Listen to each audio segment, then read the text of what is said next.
Did you know that a staggering 57% of divorces are a result of financial disagreements? That's more than half of all broken marriages. It's a shocking reality, isn't it? Just picture it. Over half of all couples who vowed to be together till death do us part end up parting ways because of money-related issues. Yes, the very same money that we work our fingers to the bone for, day in and day out. It's not the lack of love or infidelity that breaks most marriages, but the disagreements over financial matters. Now, you might be wondering, why is this so? Well, the truth is that financial responsibilities can cause a significant amount of stress in relationships. You see, money isn't just about buying things or paying bills. It's a lot more than that. It's about security, control, and often power. And when two people have different perspectives about money, it can lead to a lot of friction. For instance, consider this scenario. One partner believes in saving for a rainy day, while the other enjoys spending and living in the moment. Or what about when one person earns significantly more than the other? Who should take the lion's share of the bills? This brings us to our main topic for today. Who should pay the bills in relationships? It's a question that has sparked countless debates and discussions. The answer isn't as straightforward as you might think. It's not just about the man or the woman footing the bill. It's about understanding each other, respecting individual financial philosophies, and finding a system that works for both partners. So, is there a right way to handle finances in a relationship? Let's dive in. Money matters, and it matters a lot in relationships. Research shows that financial disagreements are the second most common reason for breakups, after infidelity. It's a topic that can bring out the very best, and unfortunately, the very worst in people. So let's delve into this often sensitive subject and see what the experts have to say. A study by the American Psychological Association found that nearly 3/4 of Americans experience financial stress at least some of the time, and nearly 1/4 of us are feeling extreme financial stress. Imagine bringing that level of stress into a relationship, and you can see why money can become such a contentious issue. Now, let's consider the impact of who handles the finances. A study from Brigham Young University found that when one partner is completely in charge of the finances, the other partner is often less satisfied in the relationship. It seems that when we don't have a say in how our money is spent, we feel less empowered and less connected to our partners. Then there's the question of who earns more. A study by the University of Chicago found that couples where one partner earns significantly more than the other often have more disagreements about money. It seems that an imbalance in earnings can lead to an imbalance in power, which can in turn create friction. And what about couples where the financial responsibilities are shared equally? Well, a study published in the Journal of Marriage and Family found that couples who share financial decisions and responsibilities report higher levels of relationship satisfaction. Clearly, how we handle money in relationships plays a vital role in our happiness. But who should be the one paying the bills? The answer might not be as simple as you think. It's not about who earns more or who is better at managing money. It's about finding a balance that works for both partners, a balance that respects both parties' needs and wants. And that, dear listeners, is a conversation worth having. Traditionally, men have been the primary breadwinners in relationships, but times are changing. Picture this. It's the middle of the last century.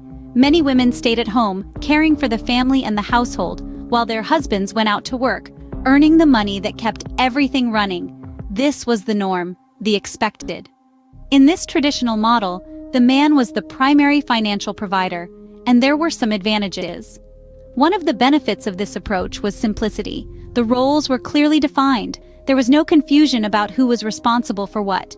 This clear delineation of duties could lead to less friction over financial matters, creating a sense of stability and order. But it wasn't all roses and sunshine.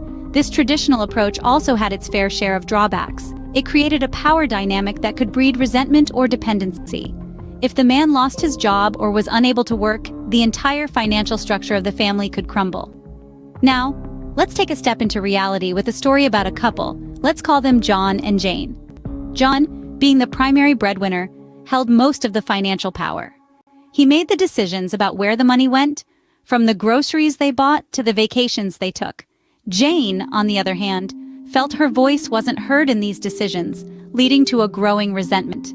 This story isn't unique to John and Jane. It's a tale told in countless households, a testament to the potential pitfalls of the traditional approach. In this day and age, the world is different from what it was 50 or 60 years ago. Women are increasingly part of the workforce, and the dynamics of relationships have evolved. The traditional approach, while it may still work for some, doesn't fit the bill for everyone. While this arrangement works for some, it's certainly not a one-size-fits-all solution, so what's the alternative? In recent years, more and more couples are opting for a more balanced approach to finances. This shift is a departure from the traditional model where one partner, typically the man, would shoulder the majority of financial responsibilities. But why this change, you may ask? Well, let's delve into that. The modern approach to finances in relationships is based on the principle of equality. It's about ensuring both partners have a say in their financial future. This approach fosters a sense of mutual respect and trust, as both parties are equally invested in the relationship's financial health. Let's take a moment to consider a study conducted by the Pew Research Center. It found that 4 in 10 households with children under the age of 18 now include a mother who is either the sole or primary earner. This is a significant increase from the 1 in 10 recorded in the 1960s. It's clear that the landscape of financial responsibility in relationships is shifting. Moreover, a study from the University of California, Los Angeles, found that couples who shared financial decisions and responsibilities reported higher levels of relationship satisfaction. The researchers concluded that the act of sharing financial responsibilities can promote trust and reduce the potential for conflict.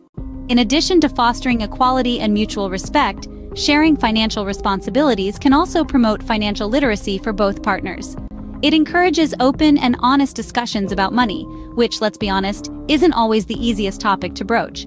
But when navigated correctly, these conversations can lead to a greater understanding of each other's financial habits, goals, and anxieties. So we see a trend here. More and more couples are embracing shared financial responsibilities, and it seems to be working out pretty well for them. It's fostering a sense of equality, promoting trust, and even boosting relationship satisfaction. It seems that sharing financial responsibilities can lead to a healthier, happier relationship. But what does this mean for you? Well, only you and your partner can answer that. But as we move forward, remember that the key is open communication, mutual respect, and a shared vision for your financial future. Every relationship is unique, and there's no right or wrong way to handle finances. As we've journeyed through the shocking reality, the impact of finances on relationships, the traditional approach, and the modern approach, it's crucial to remember that no single narrative fits all. Take a moment to reflect on your own financial arrangements. Do they strengthen your bond, or do they cause strain? Is there a balance, or does one person bear the brunt of the financial responsibility? Are both parties content with the current setup? Consider these questions not in the light of societal norms or expectations, but in the context of your unique relationship. Remember, financial management in a relationship is not a one-size-fits-all. It's a tailored suit designed to fit the contours and nuances of your shared life.